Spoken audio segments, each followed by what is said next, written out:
নোয়াখালী সরকারি কলেজের একাদশ ও দ্বাদশ শ্রেণীর প্রিয় শিক্ষার্থীরা, আসসালামু আলাইকুম ওয়া রাহমাতুল্লাহি ওয়া বারাকাতুহু।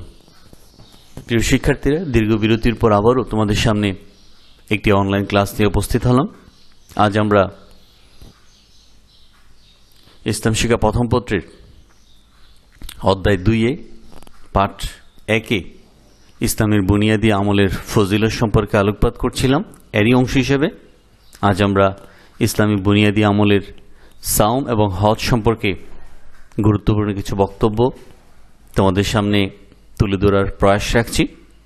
আর আজকের অনলাইন ক্লাস উপস্থাপনায় আছি আমি মোহাম্মদ মাহবুবুল আলম, প্রভাষক, ইসলামিক স্টাডিজ বিভাগ, নোয়াখালী সরকারি কলেজ, নোয়াখালী।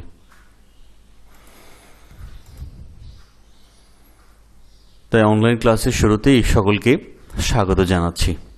প্রিয় শিক্ষার্থীরা, আজকের শিক্ষণফল, আজ আমরা জানব ইসলামে বুনিয়াদী আমলের ফজিলত সম্পর্কে বিস্তারিত বিবরণ। আজকের ক্লাস শেষে তোমরা ইসলামী বুনিয়াদী আমলের ফজিলত সম্পর্কে তোমরা বিস্তারিত বর্ণনা করতে পারবে, জ্ঞান লাভ করতে পারবে। গত ক্লাসে প্রিয় শিক্ষার্থীরা, বিরতির পূর্বে আমি তোমাদের সাথে ইসলামী বুনিয়াদী আমলের ফজিলতের দুটি বিষয় আলোকপাত করছিলাম। এরই অংশ হিসাবে আজ আমি তোমাদের সামনে সাওম এবং হজ সম্পর্কে, হজের ফজিলত সম্পর্কে গুরুত্বপূর্ণ ও তথ্যপূর্ণ কিছু বক্তব্য তোমাদের সামনে উপস্থাপনের আশা রাখছি।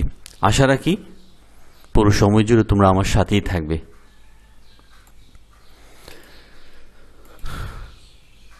তাহলে এক নজরে যে দেখে নেই ইসলামী বুনিয়াদীর আমলের ফজিলত বা ইসলামী বুনিয়াদী আমল কি কি। প্রথমত আমরা দেখছি সালাত, দ্বিতীয়ত যাকাত, তৃতীয়ত হচ্ছে হজ এবং সর্বশেষ হচ্ছে সাওম পালন করা। রাসূল সাল্লাল্লাহু আলাইহি ওয়াসাল্লাম ইরশাদ করেছেন, বুনিয়াল ইসলাম আলা খামস, অর্থাৎ ইসলামের ভিত্তি হচ্ছে 5টি। প্রথমত হচ্ছে ঈমান, দ্বিতীয়ত হচ্ছে সালাত। কেউ যখন ইসলাম ধর্মে দীক্ষিত হয় তার প্রথম যে কাজ তার উপর অর্পিত হয় আর সেটা হচ্ছে সালাত কায়েম করা। এরপর যে বিষয়টি তার উপর আবশ্যক হিসেবে আবর্তিত হয় সেটা হচ্ছে সামর্থ্যবান হলে যাকাত আদায় করবে। এরপর আরেক যে বিষয়টি তার উপর আবর্তিত হয় এরপর পর্যায়ক্রমে সেটা হচ্ছে সে যদি সামর্থ্যবান হয়, পবিত্র কাবা শরীফ যাওয়া আসার পথ খরচ যদি তার থাকে তাহলে সে হজ সম্পাদন করবে এবং শেষ সকলের উপর যে আবশ্যকীয় বিষয় হিসেবে পরিগণিত সেটা হচ্ছে সাওম পালন করা। তো আমরা দেখছি যে ইসলামের বুনিয়াদী আমল, তাহলে আমরা কয়টি জানলাম? ইসলাম প্রতিষ্ঠিত 5টি ভিত্তির উপর, বুনিয়াদী আমল হচ্ছে 4টি। গত ক্লাসে আমরা 2টো বিষয় নিয়ে আলোকপাত করছিলাম। আজ আমরা ইসলামী বুনিয়াদী আমলের গুরুত্বপূর্ণ আরো 2টি বিষয় নিয়ে আলোকপাত করছি। প্রথমত হচ্ছে সাওম। একজন ব্যক্তি যখন কালেমা পড়ে, তাওহীদের কালেমা পড়ে এবং রিসালাতের সাক্ষ্য প্রদানের মাধ্যমে যখন মুসলিম হিসেবে সে পরিগণিত হয়, যে নিজেকে পরিচয় প্রদান করে মুসলিম হিসেবে, তার ঈমান গ্রহণের পর তার আবশ্যকীয় যে বিষয়টা তার উপর আরোপিত হয় সেটা বলেছিলাম আমি সালাত, এবং সালাতের পর যে বিষয়টা তার উপর আবশ্যিকভাবে আরোপিত হয় সেটা হচ্ছে সাওম পালন করা। তো এখন আমরা সাওমের পরিচয় সম্পর্কিত একটি দিক আমি তোমাদের সামনে তুলে ধরার আশা রাখছি। সাওম, কিছুদিন হলো আমাদের মাঝ থেকে পবিত্র সাওম তথা রোজা বিদায় নিয়ে গেল। তো এখন আমরা দেখছি সাওমের পরিচয়। সাওম শব্দটি হচ্ছে একটা আরবি পরিভাষা, যার অর্থ হচ্ছে বিরত থাকা, উপবাস বা আত্মসংযম করা। আর এর প্রচলিত যেটা শব্দ সেটা হচ্ছে রোজা, যা ফার্সি ভাষার শব্দ, যা আমাদের মাঝে ব্যাপক প্রচলিত যেই শব্দটা সাওমে সেটা হচ্ছে রোজা, যা ফার্সি ভাষার শব্দ। এর অর্থ হচ্ছে জ্বালিয়ে দেওয়া, নির্বাপিত করা। কারণ সাওম মানুষের জৈবিক চাহিদা এবং রিপুর অসৎ কামনা জ্বালিয়ে পড়িয়ে নির্বাপিত করে দেয়। আর এই জন্যই মূলত সাওমকে সাওম হিসেবে বলা হয় অথবা রোজা হিসেবে আখ্যায়িত করা হয়। তাহলে প্রিয় শিক্ষার্থীরা, আমরা দেখছি সাওমের শাব্দিক বিশ্লেষণে যে বিষয়টি আমাদের সামনে স্পষ্ট, তা হচ্ছে সাওম শব্দটি হচ্ছে একটা আরবি পরিভাষা, তথা আরবি শব্দ। এত হচ্ছে বিরত থাকা, উপবাস থাকা এবং আত্মসংযম করা। আর আমাদের কাছে যে সাওম পরিভাষাটা যেভাবে পরিচিত, সেটা হচ্ছে রোজা, যেটা ফার্সি ভাষায় শব্দ, যার অর্থ হচ্ছে জ্বালিয়ে দেওয়া, নির্বাপিত করে দেওয়া। সহজত যদি আমরা বলি, সাওম মানুষের কুপ্রবৃত্তিগুলিকে দমন করে দেয় এবং তাকে পুত পবিত্র হিসেবে আল্লাহর দরবারে উপস্থিত করে। এরপর আমরা দেখছি সাওমের পরিভাষায় সাওমকে কিভাবে সংজ্ঞায়িত করেছেন ইসলামী দার্শনিকগণ, ইসলামী চিন্তাবিদগণ। যদি পরিভাষা আমরা বলি, তাহলে বলবো সুবহে সাদিক থেকে সূর্যাস্ত পর্যন্ত নিয়তের সাথে সকল প্রকার পানাহার থেকে বিরত থাকার নামই হচ্ছে সাওম। এরপর আমরা দেখছি আল কামুসুল ফিক গ্রন্থে বলা হয়েছে সাওমের সংজ্ঞায়, সাওম হলো নির্দিষ্ট সময়ে সুনির্দিষ্ট কার্যগুলি থেকে বিরত থাকার নাম। সাওম সম্পর্কে আরও ইসলামী চিন্তাবিদগণ আরও বক্তব্য দিয়েছেন। এ প্রসঙ্গে যদি আমরা দেখব কুদুরি গ্রন্থপাল আল্লামা আবুল হাসান বলেছেন, নির্দিষ্ট শর্ত সাপেক্ষে নির্দিষ্ট সময়ে নির্ধারিত বিষয়বস্তু থেকে বিরত থাকার নামই হচ্ছে সাওম। আল্লামা জুরজানি রহমতুল্লাহ আলাইহি বলেছেন, সুবহে সাদিক থেকে মাগরিব পর্যন্ত খাদ্যগ্রহণ এবং যৌনাচার থেকে নিয়তের সাথে বিরত থাকার নামই হচ্ছে সাওম। তাহলে আমরা উক্ত সংজ্ঞাগুলির নির্যাস হিসেবে যে বিষয়টা আমাদের সামনে উপস্থিত, বা যে বিষয়টা সম্পর্কে আমরা ধারণা লাভ করতে পারি, সেটা হচ্ছে সুবহে সাদিক থেকে সূর্যাস্ত পর্যন্ত যাবতীয় পানাহার এবং যৌনাচার থেকে বিরত থাকার নামই হচ্ছে মূলত সাওম। তো প্রিয় শিক্ষার্থী, দেখব সাওমের ফজিলত।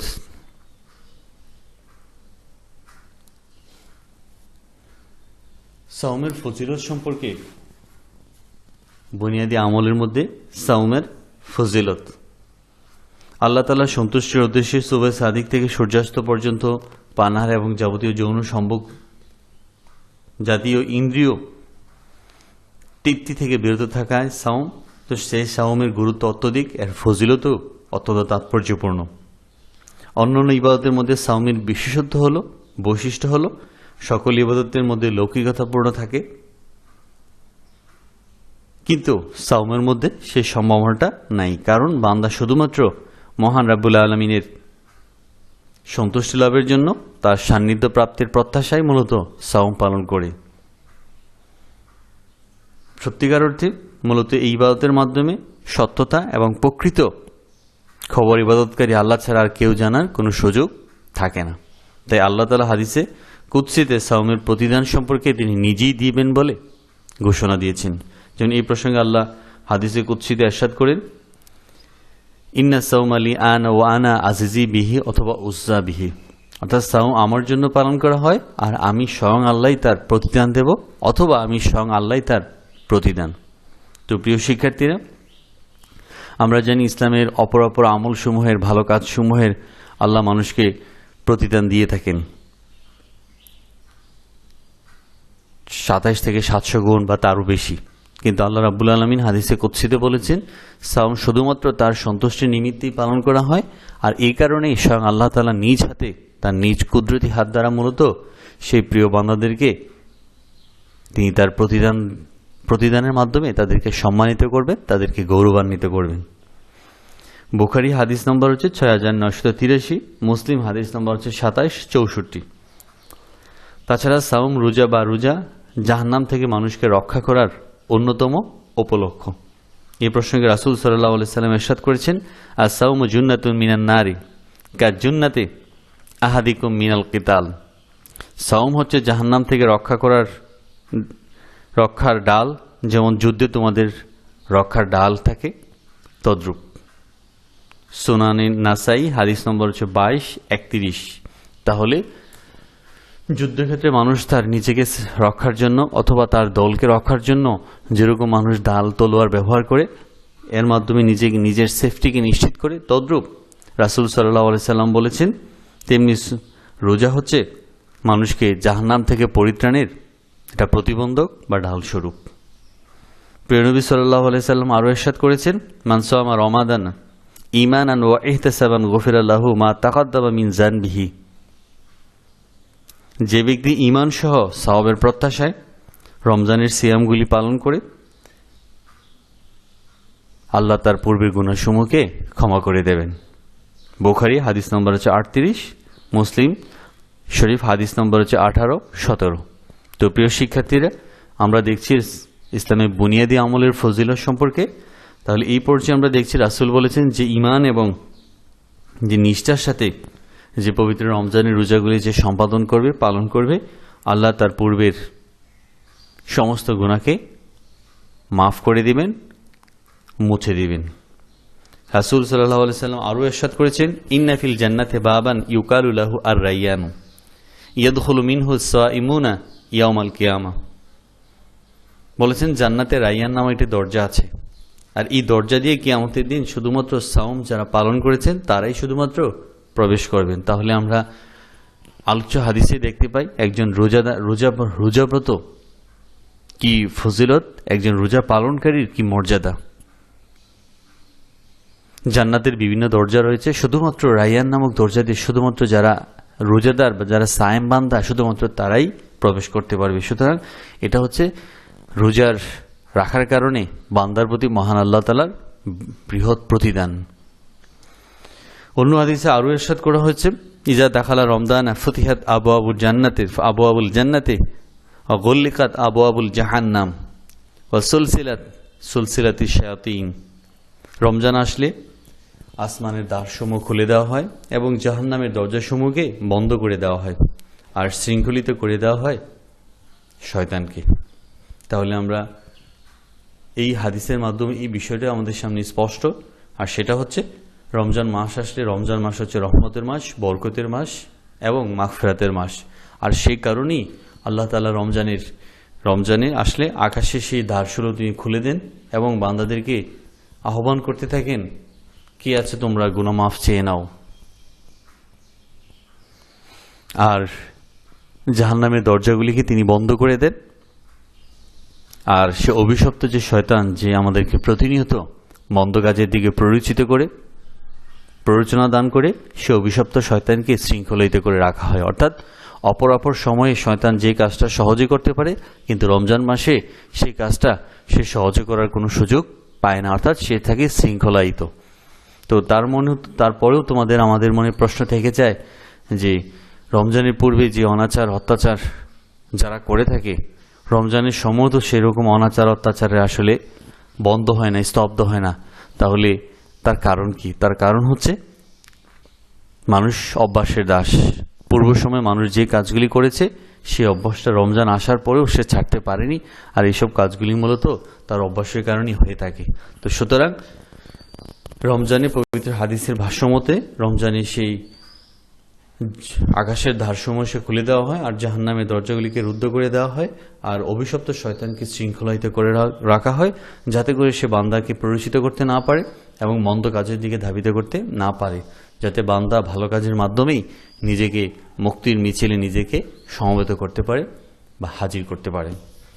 তো প্রিয় শিক্ষার্থীরা, আমরা এতক্ষণ ইসলামের বুনিয়াদী আমলের ফজিলত সম্পর্কে আলোচনা করেছিলাম। এরই অংশ হিসেবে আমরা সাওম সম্পর্কে পবিত্র হাদিসের ভাষ্যমতে সাওমের ফজিলত সম্পর্কে আলোকপাত করেছি। প্রিয় শিক্ষার্থীরা, এখন আমরা দেখব ইসলামী বুনিয়াদী আমলের গুরুত্বপূর্ণ একটি বিষয় হচ্ছে হজ সম্পাদন।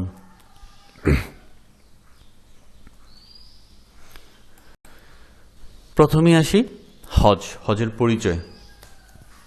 হজ শব্দটি একটা আরবি পরিভাষা, যার অর্থ হচ্ছে আরবিতে বলে আল কাসদু আল ইরাদাতু, অর্থাৎ ইচ্ছা পোষণ করা, আগ্রহ ব্যক্ত করা, সুদীয় প্রত্যয় বা সিদ্ধান্ত গ্রহণ করা। পবিত্র কোরআনে হজ শব্দটির দুরকম ব্যবহার লক্ষণীয়।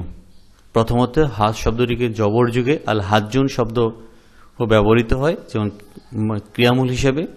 আবার অপরটি হচ্ছে আল হিজ্জুন, যেমন বলা হয় ওয়ালিল্লাহি আলান নাসি হিজ্জুল বাইত মান ইসতাতা ইলাইহি সাবিলা। বলা হচ্ছে মানুষের মধ্যে সেখানে যাওয়ার যাদের সামর্থ্য আছে, আল্লাহ সন্তুষ্টির উদ্দেশ্যে উইগর হজ সম্পাদন করা, অবশ্য কর্তব্য, সূরা আল ইমরান 97 নম্বর আয়াত। আর হাজ শব্দের জবর যুগেও পবিত্র কোরআনে এরশাদ হয়েছে আল হাজ্জ আশহুর মা'লুমাত, অর্থাৎ হজের মাসসমূহ সুনির্দিষ্ট।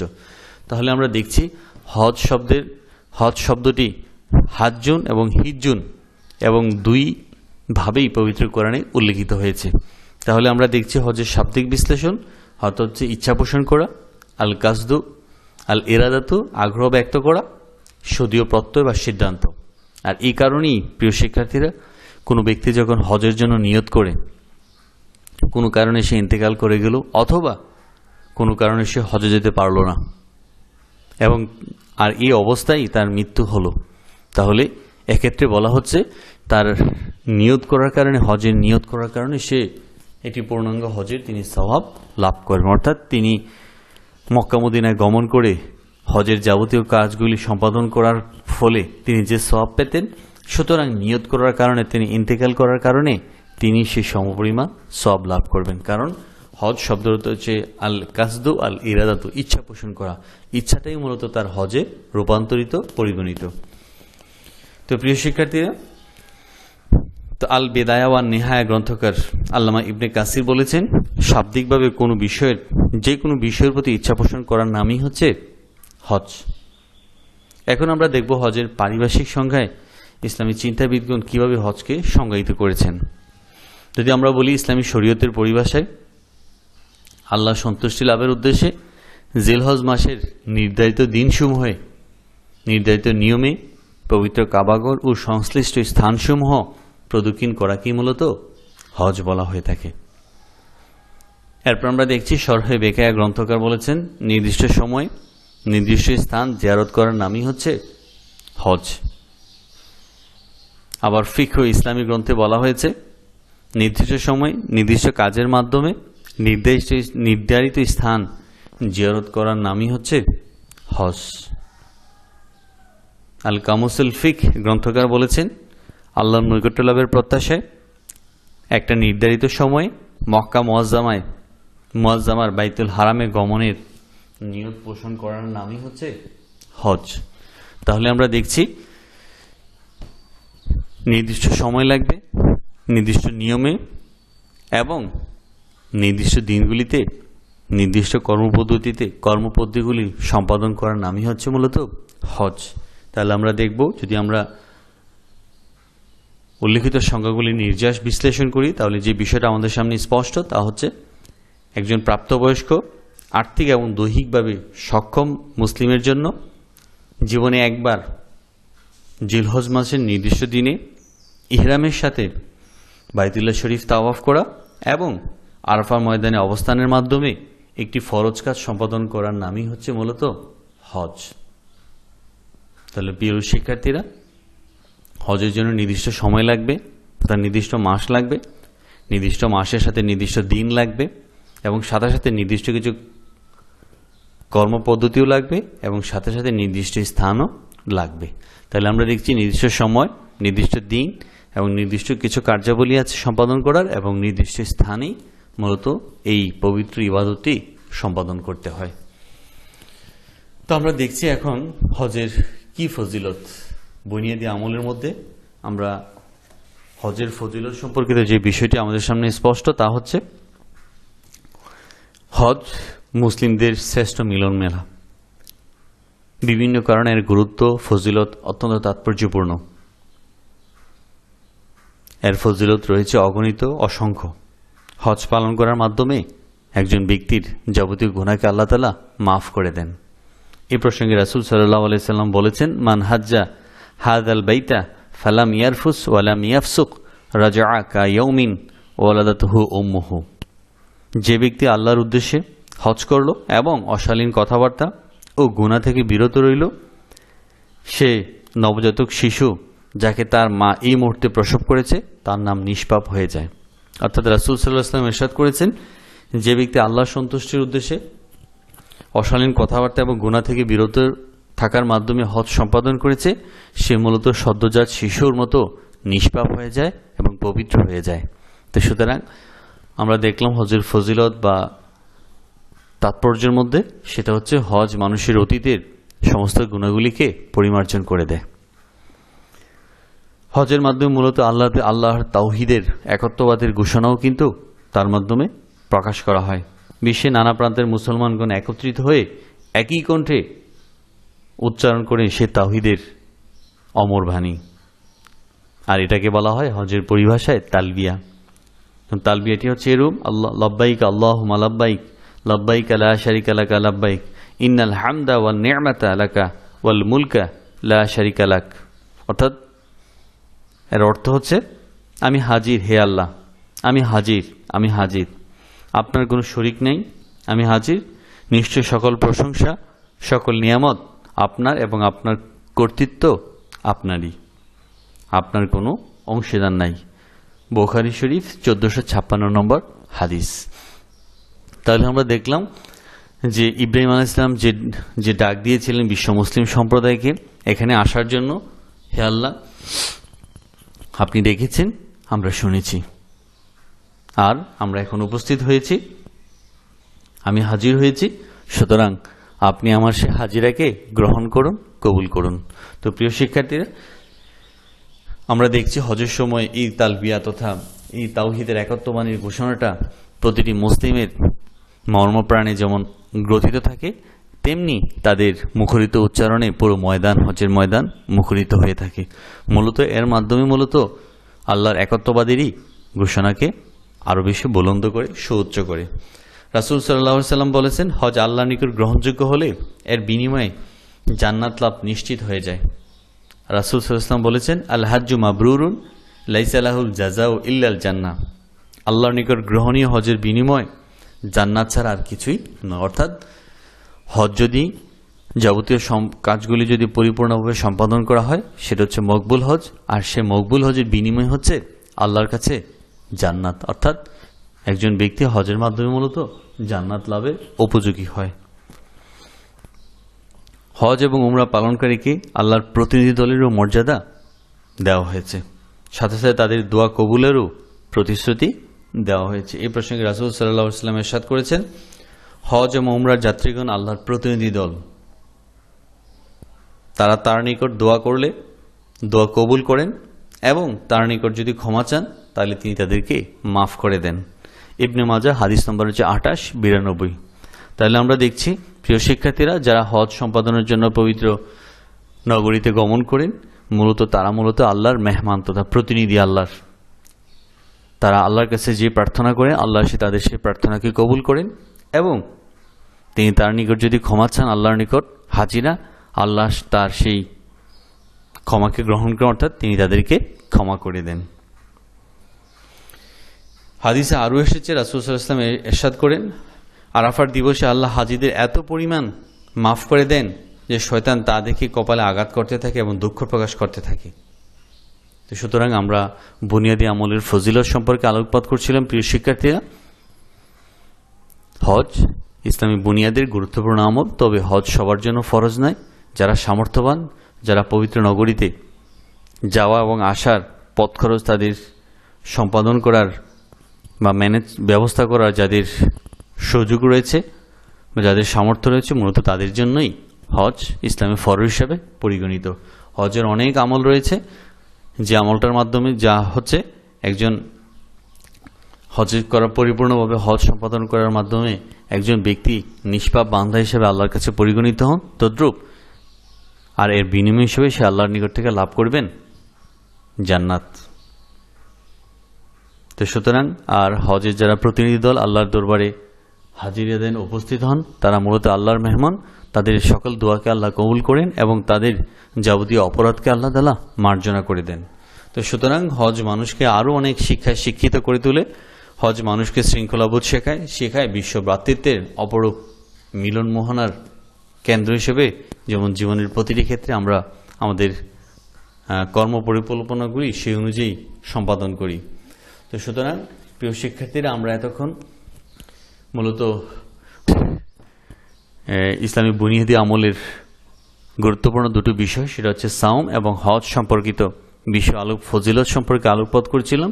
প্রথমে আমরা দেখেছি সাওম কি, সাওমের পরিচয়, সাথে সাথে সাওম পালনকারীর কি মর্যাদা, কি ফজিলত, সে বিষয়গুলি তোমাদের সামনে পবিত্র হাদিসের ভাষা মতে সেই বিষয়গুলো উপস্থাপন করেছি। সাথে সাথে ইসলামী বুনিয়াদের অপরিহার্য দিক হজ সম্পাদন, যা সামর্থ্যবানদের জন্য মূলত ফরজ হিসাবে পরিগণিত, সেই হজের গুরুত্বপূর্ণ কিছু দিক আলোকপাত করেছি।